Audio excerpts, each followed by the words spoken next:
Taurus.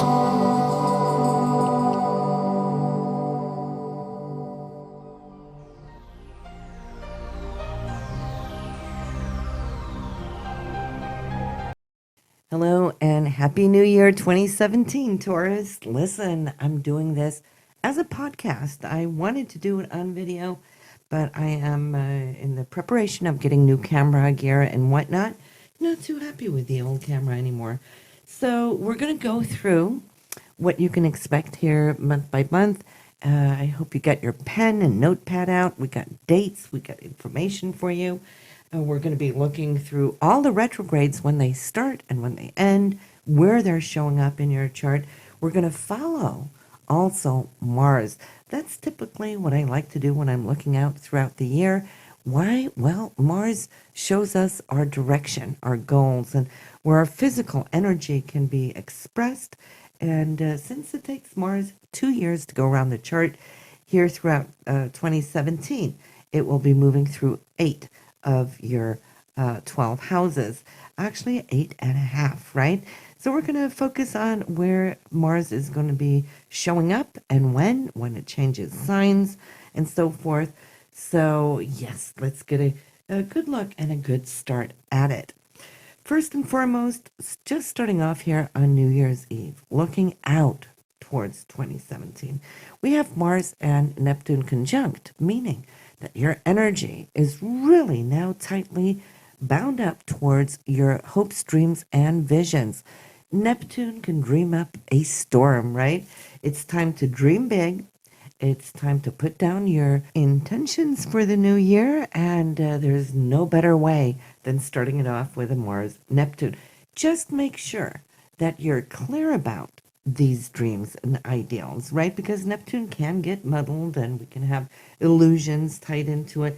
But I'm feeling Neptune is strong because of Mars's connection to it. And we're in the sign of Pisces as we start out, which is extremely creative. This is a year you can make magic happen, right? We also start off the year with Venus in Aquarius. That will be in your 10th house, and which has to do with your career.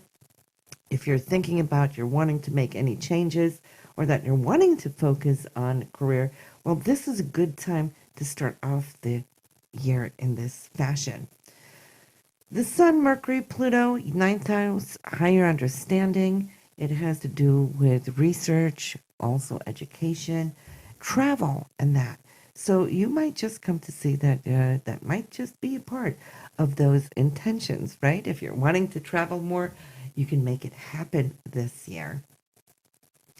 So let's start out with Mars's journey, then we'll get to the retrogrades.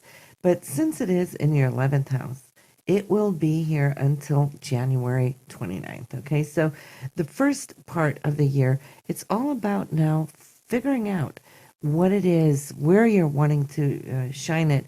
And the 11th house has to do with groups. It has to do with organizations, friends, and so forth, but also your hopes and dreams, how you socialize. So January will be very much so a time for you to socialize, catch up with those friends that you might not have seen for a long time. So if you're needing to speak with any groups, organizations to help you launch your dream, do so now until the 29th of January. Then Mars will move into Aries. Okay, this is your 12th house. So it's going to go sub a little bit, meaning it's going to go into somewhat of a sleep state, not necessarily, but you're not really using it outwardly. Your physical dynamics, it's more your inner creativity working behind the scenes, figuring out now the oncoming stages of where you'd like to pass off this dream, and you will have to March 11th to do so. So any kind of energy now that you're wanting to put forward, when we come to March 11th and Mars moves over your horizon into your first house, this is the beginning of a new 2-year cycle that Mars is launching upon, right? So we want to be prepared. We want to be ready. Mars in Taurus will all be about you setting down those roots and securing, putting a lot of love. You know, Taurus is ruled by Venus. So Mars, Venus here, you're going to have a lovely period there, March 11th to April 22nd, to expand, bring out, and create a surge of energy, showing the world. It's all about bringing that Marsy energy out to the world to really enhance who you are. Because we got to remember the first house is all about you, right? The next stage we're looking at is your financial income sector here, Taurus. Now, the best time for this is through April 22nd to June 5th.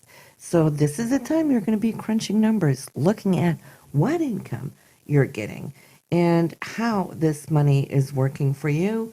There might be more expenses, but there could also be more money coming in. This is a great time to look at second income streams too, as it's touring through the sign of Gemini. Then we think the twins, right? Double income streams. If you're looking for a second type of income, this would be the time to find it, search for it, but it doesn't mean that you will have two income streams, but you have the possibility. Mars is going to help you look at that. Moving into summer, June 5th through July 21st, listen, this is a time for you to hit on the big drums when it has to do with communication. If you're giving any presentations or group talks or teaching, now this would be the time to do so. Mars in your third house has everything to do with what you communicate and how you communicate it. It's also an area of short trips, not necessarily those long distance out of country trips, but getting out and about. You can see that you will be more taking road trips, weekend getaways, that kind of thing. With small vacations, not necessarily your long vacation, but this is a wonderful time till July 21st. Then we're moving into the home area. This is from July 21st through that of September 6th. Focus on family members, your parents, if you still have them, and also children, uncles, aunts, that kind of thing, but also home-related projects. Mars will always focus on the things that needs to get done, right? Mars is where our energy goes, and so it's working on the foundation of your home, and so any great projects that you have, as far as thinking about wanting to upgrade and so forth, you could do that and do that easily and do it really well. Not as a chore. That's when we have to do things where Mars isn't really supporting us. Oh, I have to go do this or that. And we push and force our energy to do it. But when Mars is with us, the energy is with us, then we're finding that we're loving to do those things. So any home-related project will come easy to you. And if you're thinking about moving, this would be the time to do so, because there's a lot of work there, packing, unpacking, and so forth, getting everything, all your ducks in a row. Fantastic time for you. In fact, the best time in a 2-year period to do so. So looking into autumn, September 6th, and through October 23rd, Mars will be in the area of your children, okay? Extra time being spent with them. They're going to need your attention more. It's also a time of creativity and self-expression, having fun. Now, if you're thinking about a late vacation this summer, this would be a wonderful time to do so. Mars is really focused now, not on wanting to work. You have worked, right? So it's really wanting to focus on those things that can give you pleasure, joy, passion. And so here until October 23rd, Mars will do you a lot of good in just focusing on fun. Moving right along, Mars will now want to focus on your day-to-day routine, Taurus, okay, and how you can work more efficiently. So Mars is going to cut back on those things that are just like stealing your time. Clutter, for example, can steal your time a whole lot. So you're going to get up and running, very busy at pruning back and energizing your workspace. You're also going to be that much more active with coworkers for whatever reason that will come up for you individually. But this is what it wants to balance at that time. So we're ending the year of Mars's journey in your 7th house for love and relationships, your marriage. If you are married, if you're single, well, Mars might just help you find that significant other here as it moves through the sign of Scorpio. right? We're feeling more passionate, more connected to our deepest desires and how we relate with or to a partner. And so you will come to see that it will bring you throughout the rest of the year dynamic focus on how you interact with your partner. So we have Mars's journey all concluded. We're going to switch gears. We're going to look at the retrogrades again. I hope you have your pen and paper here ready, your notepad, as we are going to start off with Mercury, and we're going to go straight throughout all the planets and see what they're going to do. So as we start off 2017, we're already in a Mercury retrograde. They're from December 19th of 2016 to January 8th. So we're starting off on a retrograde. The first retrograde of 2017, which starts up, will be April 10th through May 4th. It will start 4 degrees in Taurus and will retrograde back into 24 degrees Aries. So if you have any planets here, they will be affected by this retrograde. For you, this is going to be between your first and 12th house. So it's going to retrograde back into your 12th house, allowing you to actually wrap up and refine, retune those thoughts, those plans that you've had, giving you a little bit extra more time to focus on those details. Sometimes, retrogrades can be blessings because in normal speed, when we move forward, sometimes life just takes on too quick of a pace that we're not really seeing all the details, right? So use your time here, especially when it has to do with you, your personality, your appearance, those things that are important to you personally. The next retrograde for you, Taurus, will show up in your 5th house for love and relationships, your children, creativity, self-expression, all those things. So it's going to slow down here, give you some extra time. Now, it will turn retrograde 11 degrees in Virgo. We'll go back to 28 degrees of Leo, which has to do with your 4th house, home, and family. So we can see it's going to be around the aspects of your children, also could be parents, it's your home, but it's also all about love and having fun and being creative, right? That's what the 5th house is all about. So here it's going to give you that extra time to tweak and rebalance. And the third and last Mercury retrograde will be found between December 3rd to December 23rd. So right in time for the holidays, right? This retrograde for you, it will be here towards the end of Sagittarius, and we'll go back into 13 degrees. So this is your 8th house. It has to do with money and savings, Taurus. So you're definitely going to be looking over your spending habits. What are you spending? What are you saving? And so forth. Also, perhaps looking at how you've invested your money this year and whether that was a good thing. Do you want to change it up? This gives you time to do some more research and set you up for 2018. So maybe not start investing new things yet before it goes direct again, which I would say the best thing would be to do, wait for 2018. Okay, don't even start towards the end of the year, but it's a great time to do some investigation. Venus retrograde March 4th, April 15. So we got a few weeks there that we want to hold back on anything that has to do with cosmetic surgery, since Venus rules all those areas of getting eyebrow tattoos, lip fillers, that stuff, right? We don't want it to turn out funky. We've all seen how that has worked out for a few people. And so even haircuts, you might want to wait to after April 15 just to make sure that it will be a job well done and you turn out beautiful. First house, it is Taurus, and it is your ruler turning retrograde. So even shopping for new wardrobes and so forth, I just hold off from March 4th to the 15th of April until we perhaps bring Venus now into your 2nd house. After that, I feel you can find some great buys and anything that you want to shore up there. Looking at Mars, we have no retrogrades of Mars this year. So what does that mean? It means we're going to hammer down. We're going to be full force all year long from one area to the other that we just outlined. That's going to be our dynamic focus, right?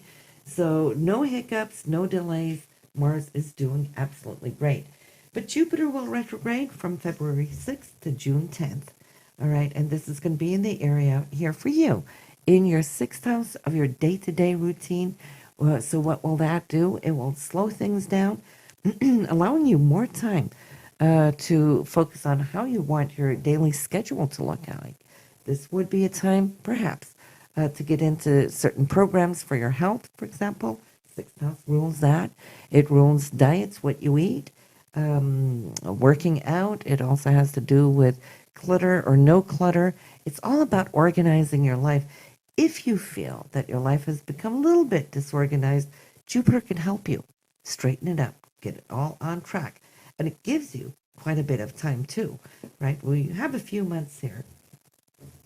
April 6th through August 26th, Saturn will be retrograding in your eighth house for money, other people's money, royalties, commissions, shared resources. Perhaps they're with your partner.